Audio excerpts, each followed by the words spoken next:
सगळ्यांना नमस्कार आणि इतक्या संख्येने तुम्ही इथे आलाय त्याबद्दल खरोखरच आभार. कृष्णाईच्या लेकी ही मालिका खरंच तुम्हाला तुमचं मनोरंजन करेल, त्याचबरोबर थोडंसं प्रबोधनही करेल. एक अतिशय कणखर अशा या स्त्रीची आहे ही मालिका आणि तशाच तिच्या त्या 3 लेकी आहेत. या माझ्या ज्या लेकी मला मिळाल्या आहेत, इतक्या गोड लेकी मिळाल्या आहेत मला खरोखरच. आणि प्रत्येकीचा स्वभाव विशेष वेगळा आहे.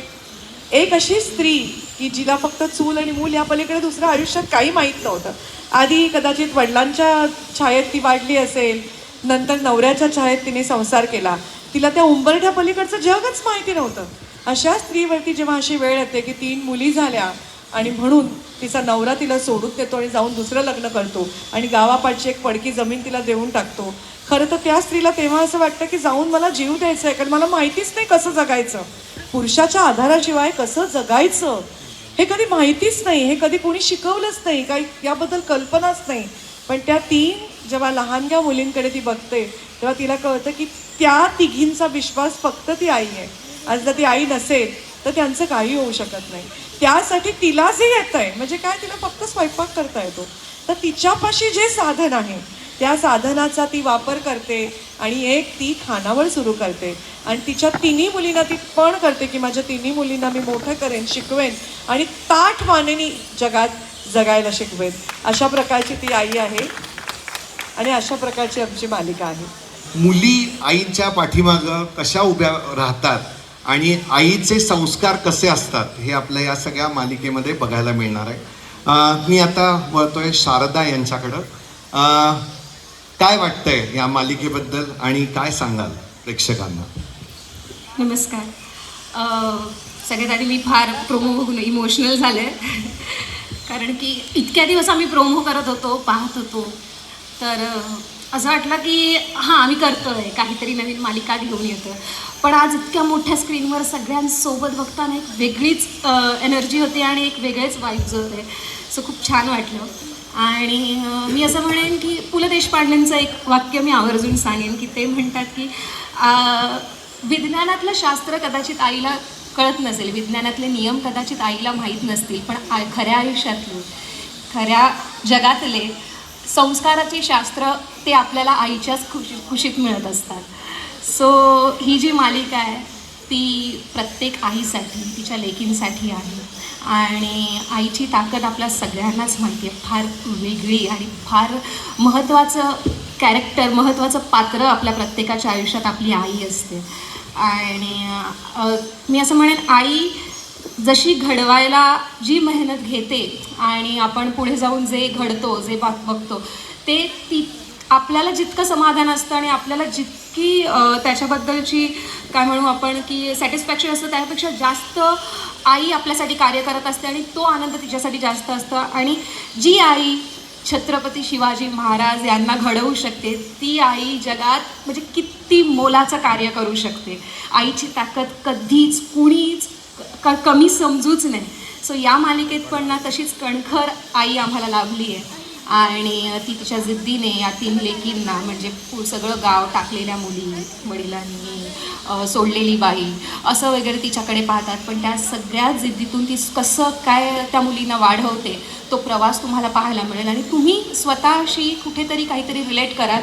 आम्हा तिघींची पात्र फार वेगवेगळी आहे, फार वेगवेगळे शेड्स तुम्हाला पाहायला मिळणार आहेत आमच्या पात्राचे. सो मज्जा येणार आहे. दररोज तुम्ही काहीतरी नवीन शिकणार आहात. पहिल्यांदा स्टेजवर उभी राहून सगळ्यांची संवाद साधते आहे. जर माझ्याकडून काही चूक झाली तर खरंच माफ करा मला. मी असं सांगू शकेल की ऑलमोस्ट गोष्टी शारदाताई आणि आईने सांगितलेल्याच आहेत. तर मी गौरी या पात्राबद्दल सांगेल. गौरी ही एक खूप स्ट्रॉंग आणि कॉन्फिडंट मुलगी आहे. गौरी लहानपणापासून तिच्या आईला बघत आली आहे की आईने किती कष्ट केली आहेत आणि वडिलांनी लहानपणीच तिला सोडून गेले का तर 3 मुली झाल्या म्हणून. पण त्या 3 मुली मुलापेक्षा कमी नसतात हे गौरी दाखवून देते. गौरीला कलेक्टर बनायचं आहे का तर आईच्या डोक्यावरचं जे ओझं आहे ते तिला कमी करायचं आहे आणि ती तिच्या फॅमिलीचा बॅकबोन आहे. आणि मला माहिती आहे की माझ्याकडून तर प्रत्येक मुलीला प्रोत्साहन जाणारच आहे, पण मला असं वाटतं प्रत्येक मुलीमध्ये ती एक छोटी गोष्ट दडलेली असते की तिला आईच्या डोक्यावरचं जे ओझं असतं ते कमी करायचं असतं. आणि अशा प्रकारे आमच्या 3 बहिणींची ही खूप छान स्टोरी आहे आणि आमची एक सुंदर निरागस आई आहे जिला आम्ही सपोर्ट करतोय. सो नक्की ही मालिका तिच्याकडे मी वळणार आहे. काय बोलाल? आधी मला विचारायचंय, तुम्ही कितवीत आहात? मी आहे 12वी. अरे वा, एकदा जोरदार टाळ झाला पाहिजे. नमस्कार सगळ्यांना. मी खूप लहान आहे तर माझ्याकडून काही चूक झाली बोलताना तर मला पण माफ करा, कारण मी पण अशी स्टेजवरती वगैरे पहिल्यांदाच बोलते आहे तुमच्यासोबत. सगळं तर आता ताईंनी आणि दोघींनी सांगितलंच आहे, तर मी काय सांगू. मी पण माझ्या कॅरेक्टरबद्दलच सांगते. माझं नाव कॅरेक्टरमध्ये सौदामिनी आहे. मी सगळ्यात शेंडफळ आहे, छोटू. तर आमच्या खानावळीत मेन्यू कार्ड नाही मिळत. आमच्या खानावळीत मिनी असते. ती मिनी तुम्हाला सगळं सांगते की आज काय पदार्थ बनणार आहे, काय नाही बनणार आहे. मिनी हिशोबात एकदम चोख आहे. तिला तोंडपाठ हिशोब असतो. तिला पुस्तक बघायची गरज लागत नाही की अरे बापरे ह्यांनी काय खाल्लं आता कसं आठवणार, किंवा एखाद्याला पुस्तक बघावं लागतं. ती तशी नाही आहे. तिला असं लगेच कळतं की ह्यांनी किती काय खाल्लं, ह्यांनी किती काय केलं आहे. आणि मालिकेबद्दल सांगायचं झालं तर मला असं वाटतं ही खूप वेगळी गोष्ट आहे की एक आई आहे जिला 3 मुली आहेत आणि त्याच्यामुळे तिचे बाबा तिला सोडून गेले आहेत. आणि तो जो एक प्रवास आहे तो खूप छान आहे आणि सुंदर आम्ही दाखवण्याचा प्रयत्न करतो आहे. आय होप सो तुम्हाला तो खूप आवडेल. तर नक्की बघा आमची मालिका. या संस्कारी अशा मालिकेला बघायला विसरू नका.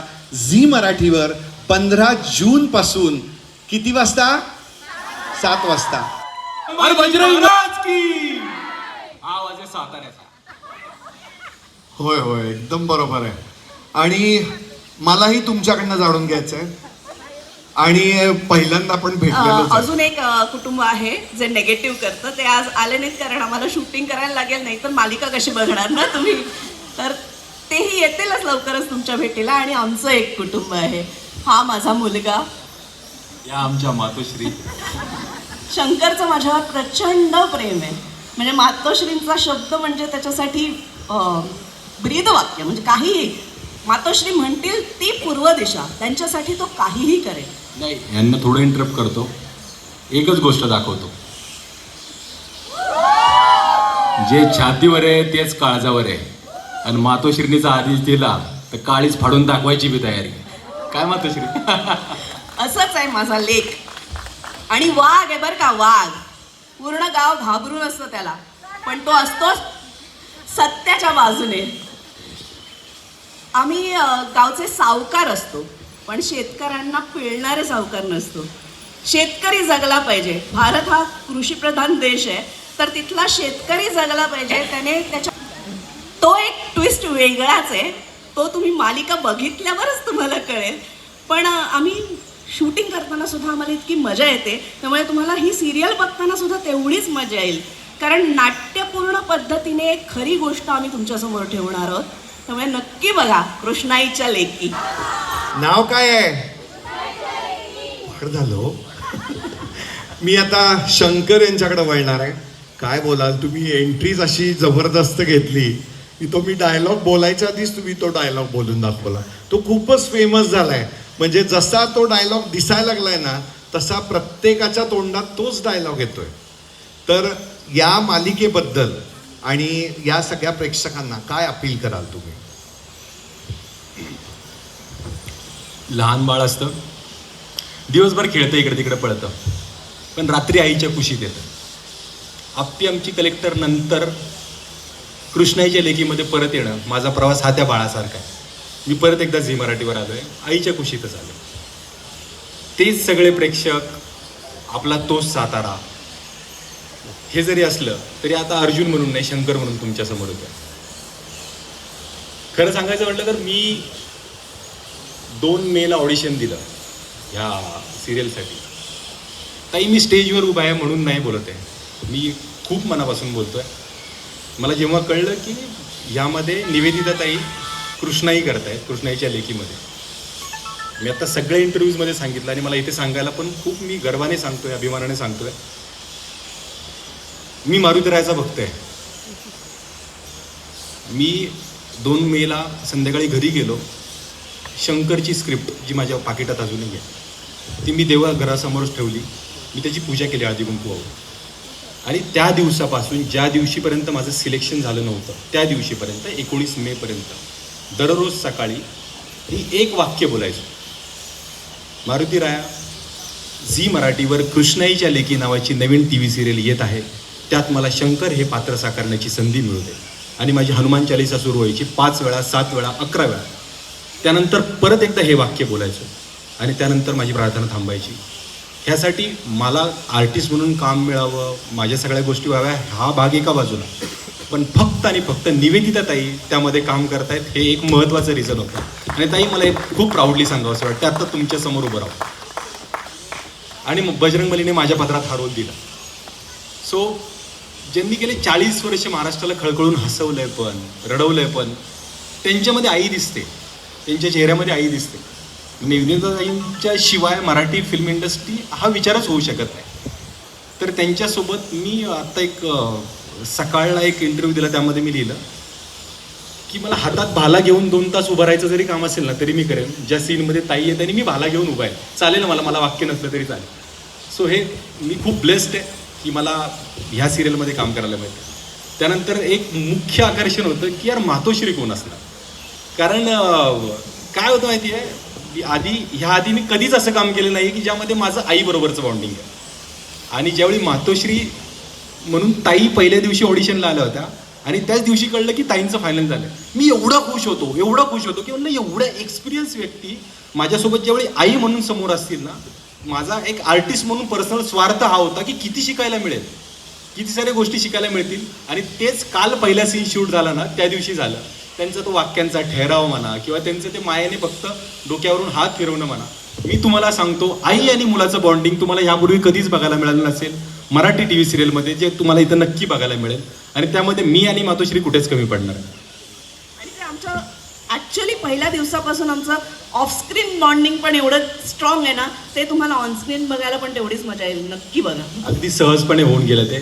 So thank you so much Zee Marathi आणि थँक्यू सो मच महाराष्ट्रातल्या सगळ्या प्रेक्षकांना की तुम्ही मला परत इथे येऊन तुम्हाला एंटरटेन करण्याची संधी दिली आहे. संपूर्ण टीम मनापासून काम करते. म्हणजे ट्विंकल आता आजारी आहे, थोडीशी डाऊन आहे. किंवा एकताबद्दल बोलायचं झालं तर खरं सांगायचं म्हटलं तर जेव्हा मी पहिल्या दिवशी फोटोशूटला तिला पाहिलं ना, तिचं काम माझी आईने खूप पाहिलेलं आहे. मला खूप छान वाटलं की मी आता एकतासोबत पण काम करणार आहे. किंवा इव्हन सगळे साक्षी असेल, संजय दादा असतील, खूप एक्सपिरियन्स लोक ज्यांनी खूप थिएटरमध्ये काम केलेलं आहे, ज्यांनी खूप TV इंडस्ट्रीमध्ये फिल्म्समध्ये काम केलेलं आहे, असे एक्सपिरियन्स लोक मिळून कसं असतं सगळे मसाले एकत्र आले की अशी बिर्याणी शिजते का नाही, तसा एक सगळा हा मसाला तयार झालेला आहे. आणि खूप मनापासून काम चालू आहे. तुझ्या पुढं वार फिरलं, डोक्यामधी वार शिरलं, सजणे तुझ्या आईनं जमाना मला पाहता मी तुला जीवन दावला. कृष्ण विचाराले की एकदा जोरदार टाळ्या झाल्या पाहिजे.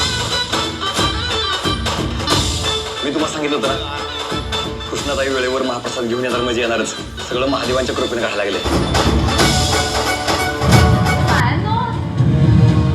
आज वटपौर्णिमा ना, मग सकाळी वडाच्या झाडाला दोरा गुंडायला का अक्कल गुटाळून आलाय? कुठल्या बँकेत डोसकं घाण टाकलंय? कुठल्या 7 जन्म हाच नवरा मिळून. तिथून ना या सगळे जे आपले पत्रकार आहेत ना त्यांच्यासाठी एकदम गोड असा खाऊ आणला झाला पाहिजेत. कृष्णाईसाठी न विसरता खानावळीतून खाऊ घेऊन आलेले आहेत. नमस्कार. बरं का, मी माझ्या खानावळीतनं माझ्या हाताने हे करून आणलंय तुमच्यासाठी. गोड मानून घ्याल ना. सर्व कलाकारांना पण मी विनंती करतो की त्यांनी व्यासपीठावर यायचंय. धडधडत मला माझं कळना, आलीस तू तार फिरलं, डोक्यामधी वार शिरलं, सजणे तुझ्या आईनं जमाना मला. हृदय दुर्ते निवारे, निसंगा भवगंगा चिदगंगा तारे, श्री कृष्णे अवतार जलवेशधारी, जलमय देहे निर्मल साक्षात हारी. जय देवी जय माय कृष्णे आलो ऐक्यासी आले प्रेमानंदे बोधे मेणी मिळाले दीपावे आले जय देवी जय माय कृष्णे आलो तुझ्या उदरा नरसिंह कृष्णे जय देव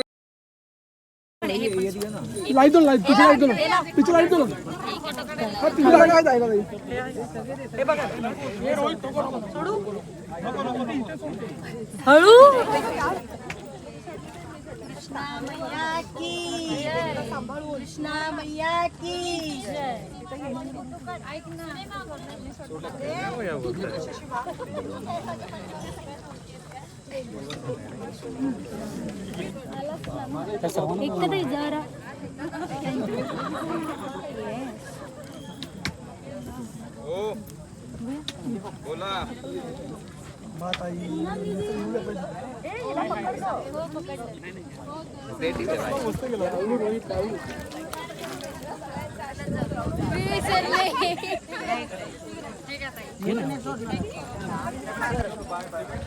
चलो